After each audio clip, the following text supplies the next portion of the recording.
Você já teve a sensação de que tomou uma decisão, mas depois percebeu que no fundo aquilo nem foi exatamente uma escolha? Como se algo tivesse te levado até ali, de forma silenciosa, quase invisível.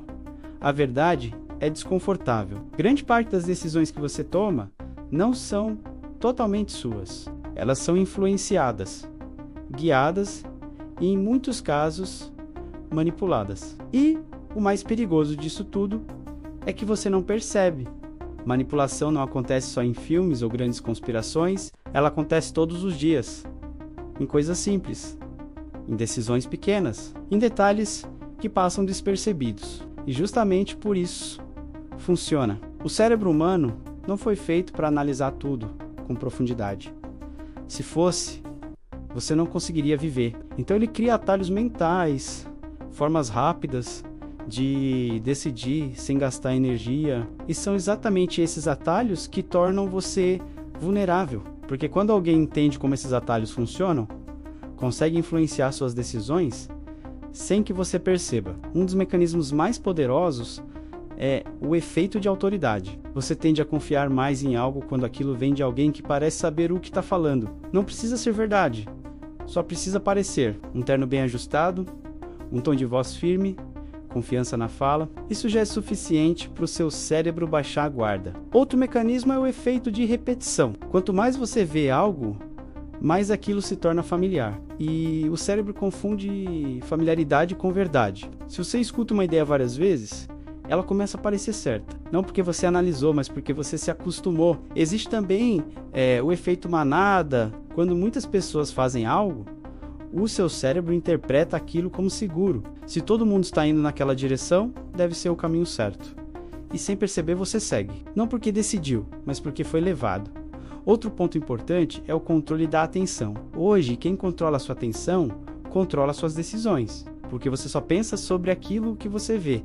Se algo não aparece para você, é como se não existisse. E se algo aparece o tempo todo, ganha espaço dentro da sua mente, e isso não é por acaso.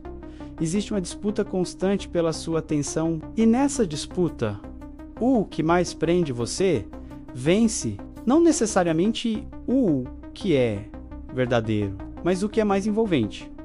Outro mecanismo silencioso é a ancoragem. A primeira informação que você recebe define a base de comparação. Se te mostram algo caro primeiro, o resto parece barato. Se mostram algo barato, o resto parece caro. Sua percepção é mudada o tempo todo. Existe ainda o fator emocional. Você acredita que decide com lógica, mas na prática decide com emoção.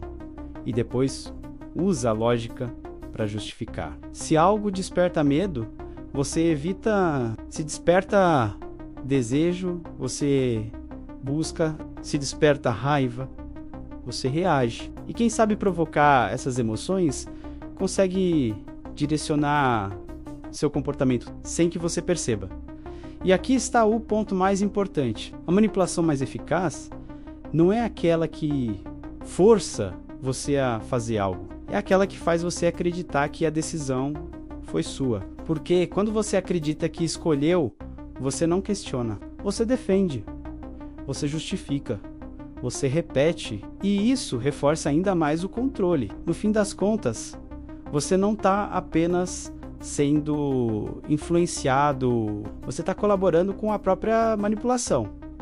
Isso não significa que você não tem controle nenhum, mas significa que o controle é menor do que você imagina. E reconhecer isso é o primeiro passo para recuperar sua mente. Porque enquanto você acredita que está no controle total, você é mais fácil de manipular. Mas quando você começa a questionar, algo muda. Você passa a perceber padrões, passa a enxergar intenções, passa a notar o que antes passava despercebido. E aos poucos, recupera a capacidade de decidir com mais consciência. A pergunta não é se você já foi manipulado. A pergunta é outra. Quantas decisões que você acredita serem suas foram, na verdade, conduzidas por algo sem que você percebesse? Essa é a reflexão que fica, porque muitas vezes o maior controle é aquele que você não vê.